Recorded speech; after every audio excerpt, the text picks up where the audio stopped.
Everybody, it's David. I'm here working from home in Cincinnati, Ohio.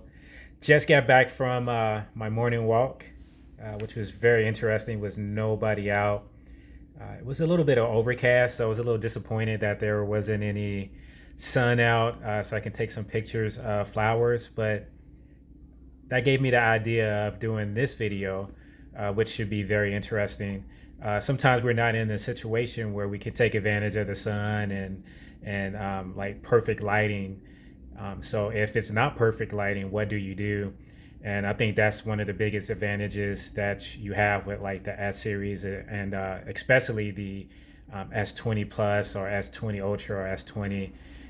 The sensor sizes are definitely some of the biggest that you can get, and the megapixels are really good. So that gives you more information to work with when you're editing your photos or retouching your photos.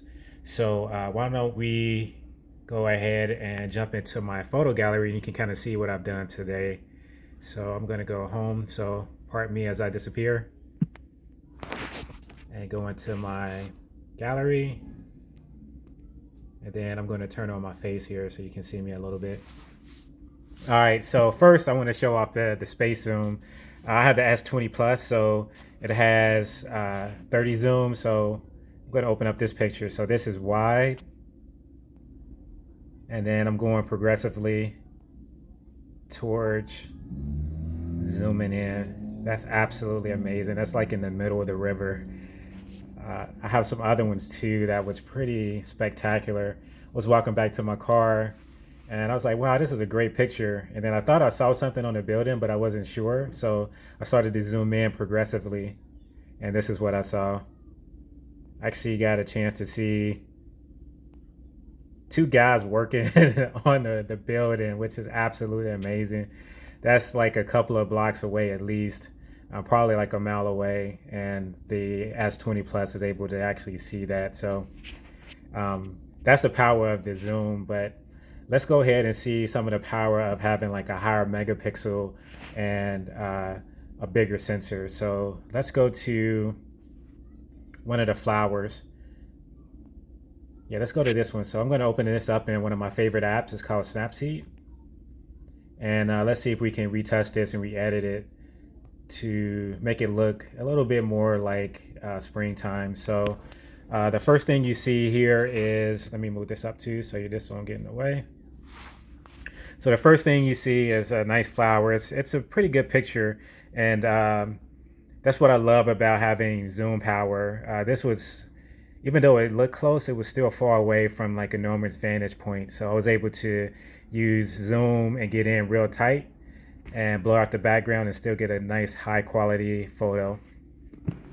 So what I'm going to do here is I'm going to crop this just a little bit. If I can find crop here, here we go, right here on the left. Just like that. And then I see there's a couple of things that I don't like. I'm going to try to use the healing brush. The healing brush will allow me to make things that I don't want disappear. So I'm going to zoom in. And I don't like that. So all you need to do is zoom in, and I'm going to touch this with my finger. And then bow, it's gone. I love to say bow, by the way. I'm not sure where that came from.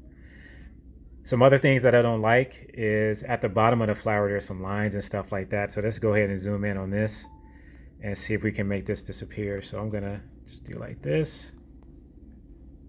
Awesome. And you can do this because there's a lot of information in this picture. So when Snapseed looks at it, there's information there that it can take from it and reproduce it, and it makes your editing a whole lot easier. And I don't like this over here in the corner either. So I'm gonna go here and do that. And you see it looks normal. There's still stuff on the bottom that I would normally go through and edit out, but that's all I need for now. So I'm going to save this by hitting the check mark on the bottom. All right, so if this was a spring day, it would probably be a little bit more sunnier and not this like white overcast, which is, this picture is perfect like it is, but I wanted to look more springtime. So I'm going to my tools, and first I'm going to adjust the white balance. The white balance is kind of like a temperature control for the sun. So you can turn the sun up to orange, or you can turn it down to like a white light. So I'm going to go up a little bit in temperature and see if I can warm this up and make it look like daylight. So you can see if I go this way, it's too much, but if I go down just a little bit, you see that looks like a sunny day. So I'm going to do that. All right, now I'm going to go into my regular tools under tool image, and I'm going to brighten this up just a little bit more. Adjust some of the contrast and saturation and ambience just a touch, just so it's a little bit more vibrant. And then I'm going to warm the whole entire picture up even more. So now it looks like a nice sunny day.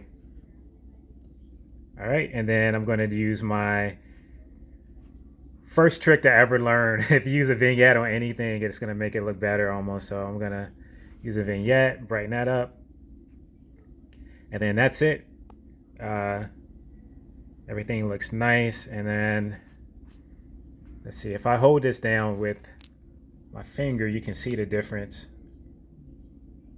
on editing. Tremendous difference. So that's what you can do. So not only do you have, I'm gonna click done, part my finger.